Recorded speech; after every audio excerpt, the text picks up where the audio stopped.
बच्चों, अस्सलामु अलैकुम। आज हम पढ़ेंगे किसके बारे में? गांधी जी के बारे में। किसके बारे में पढ़ेंगे आज हम? गांधी जी के बारे में। गांधी जी का असली नाम मोहनदास था। वालिद का नाम करमचंद था, इसीलिए उनका नाम मोहनदास करमचंद गांधी पड़ा। गांधी जी का असली नाम क्या था? मोहनदास। क्या नाम था इसका? मोहनदास था। वालिद का नाम था करमचंद, इसलिए उनका पूरा नाम क्या था? मोहनदास करमचंद जी गांधी। आप 2 अक्टूबर 1869 में गुजरात के गांव पोरबंदर में पैदा हुए। लोग आपको महात्मा गांधी और बापू के नाम से भी याद करते थे। आप किस गांव में पैदा हुए? गुजरात के गांव पोरबंदर में। और पैदा कब हुए? 2 अक्टूबर 1869 में। लोग आपको महात्मा गांधी और बापू के नाम से भी याद करते थे। क्या इनका नाम लेते थे? या तो महात्मा गांधी कहते थे या बापू के नाम से याद करते थे। गांधी जी ने इब्तदाई तालीम पोरबंदर में ही हासिल की। बाद में आला तालीम हासिल करने के लिए इंग्लिस्तान चले गए। गांधी जी ने इब्तदाई तालीम कहाँ पे उन्होंने की हासिल? पोरबंदर में। उसके बाद वो कहाँ चले गए? इंग्लिस्तान, बाकी की आला तालीम हासिल करने के लिए। वहाँ बैरिस्ट्री पास की और फिर वापस लौटकर यहाँ का वकालत का पेशा इख्तियार किया। लेकिन कुछ मुद्दत के बाद गांधी जी जनूबी अफ्रीका चले गए। जब वो इंग्लिस्तान गए, वहाँ उन्होंने क्या किया? वकालत की, और उसके बाद इन्होंने आकर वकालत का पेशा स्टार्ट कर दिया। और कुछ मुद्दत के बाद गांधी जी कहाँ चले गए? अफ्रीका, जनूबी अफ्रीका, जहाँ वो नाइंसाफी और जुल्म के खिलाफ सत्याग्रह नामी पुरअमन तारीख चलाने में मसरूफ हुए। इस दौरान उन्हें मुश्किलात का सामना करना पड़ा, लेकिन उन्हें हिम्मत न हारी। इंसान दोस्ती की इस जद्दोजहद के लिए वो मशहूर हुए।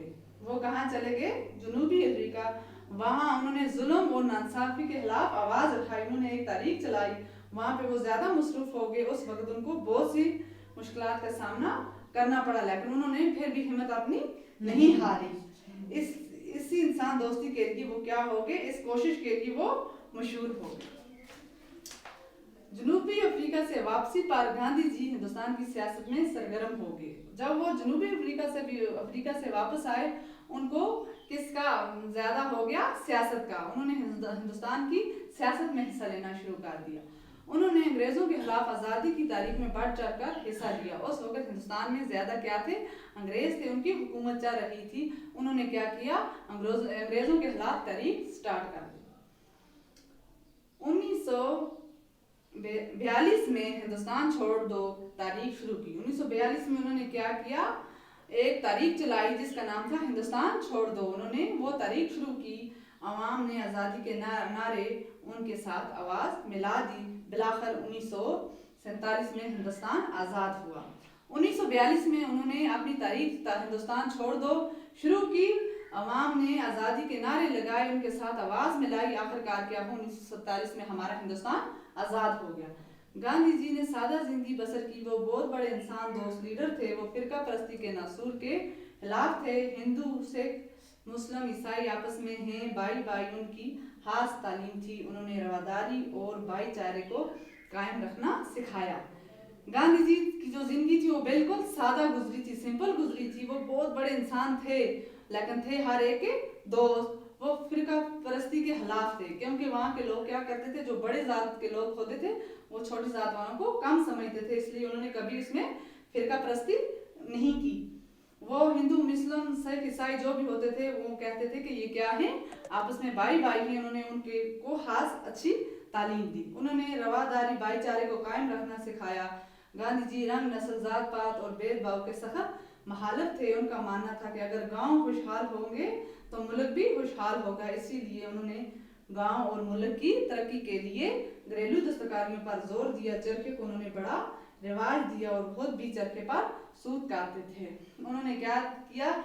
ज्यादा उन्होंने तालीम दी, रवादारी, दोस्ती की और भाईचारे की। रंग, नस्ल, गोरे काले की, जात पात की और जो फर्क रखते थे, भेदभाव जो रखते थे, उनके सख्त वो के थे मुखालिफ थे। उन्होंने कहा था, उनका मानना था कि अगर गांव खुशहाल होगा तो पूरा मुल्क खुशहाल होगा। इसलिए उन्होंने लोगों को कहा था कि ज्यादा घर की दस्तकारियों पर काम करो, इससे आपको तरक्की होगी। चरखे का उस वक्त आम रिवाज था, वो खुद भी चरखा काटते थे। 30 जनवरी 1947 में नथुराम गोड़े ने उस गांधी जी को उस वक्त गोली मार दी जब वो इबादत करने की तैयारी कर रहे थे। इस तरह हमारा मुल्क एक बड़े रहनुमा से महरूम हो गया। 30 जनवरी 1947 में उनका एक आदमी था नथुराम गोडे, उसने क्या किया, गांधी जी को गोली मार दी। वो सब वो इबादत कर रहे थे और हमारा मुल्क जो था एक बहुत बड़े रहनुमा से महरूम हो गया। आज का सबक हमारा पूरा हो गया। कल हम इसके सवालात करेंगे। बाकी इसके जो अल्फाज माने हैं, सरगर्म, परजोश, जदोजहद, कोशिश, फिरका परस्ती किसको कहते हैं, तंग नजरी को, तसब को, रवादारी का मतलब है मोहब्बत, मेल जोल, भाईचारा हो गया दोस्ती, भेदभाव हो गया फर्क। बाकी बस बहुत अच्छा।